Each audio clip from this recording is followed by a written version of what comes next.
On Saturday, April 4th, more than 100 people gathered in the LifeStar hangar at Backus Hospital to mark the 10th anniversary of having Hartford Hospital's medical helicopter in eastern Connecticut. State and local elected officials, hospital trustees and corporators, members of the medical staff, and our local emergency services personnel came to celebrate and to advocate for the future of LifeStar, which is facing potential elimination in the state budget. Here is what some members of the region's legislative delegation had to say. From here on in, it's up to you. A letter to the governor, a call to her office. She needs to know how important LifeStar is to each and every one of you. So we as a group need your help. And as I lobbied to keep LifeStar in the state budget, it just seems so simple because it's a life-saving measure. But when you already have something that is worth its weight in gold, why would you take it away? Because the most important thing to me in the legislature is health and public safety of the citizens of Connecticut. First of all, I also want to thank all the people who work so hard to save so many lives in the LifeStar family.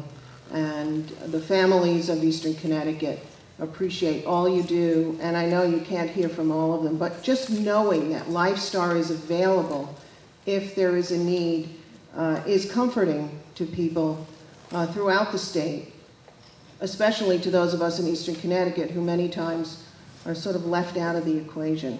And so knowing that LifeStar is here and giving us an opportunity to thank Backus Hospital as well for stepping up and providing this remarkable service.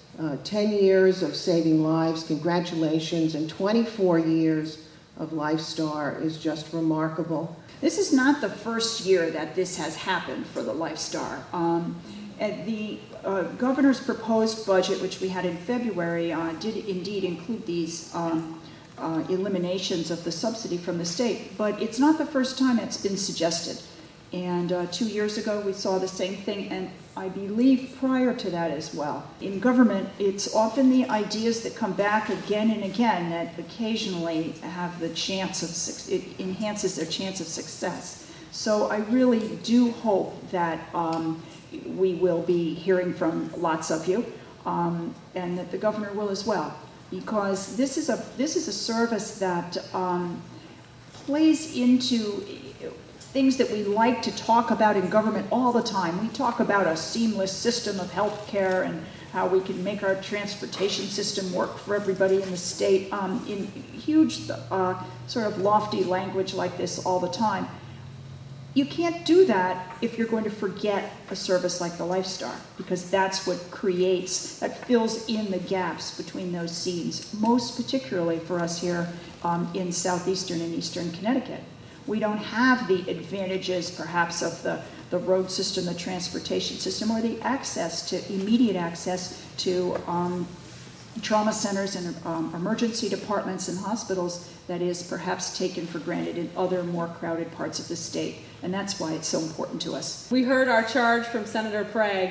We need every single one of you to help us tell the governor that it was not okay that she cut this program, that this program needs to be restored as it was restored on Thursday, and that we all have to fight like crazy to make sure that this funding stays in the budget. So we need your help. Please keep the emails coming, but not just us. We need to flood the governor's office. We need to flood the chairs of the appropriation committee. We need to flood all of the legislators to tell them how important this program is to our community and to the entire eastern part of the state.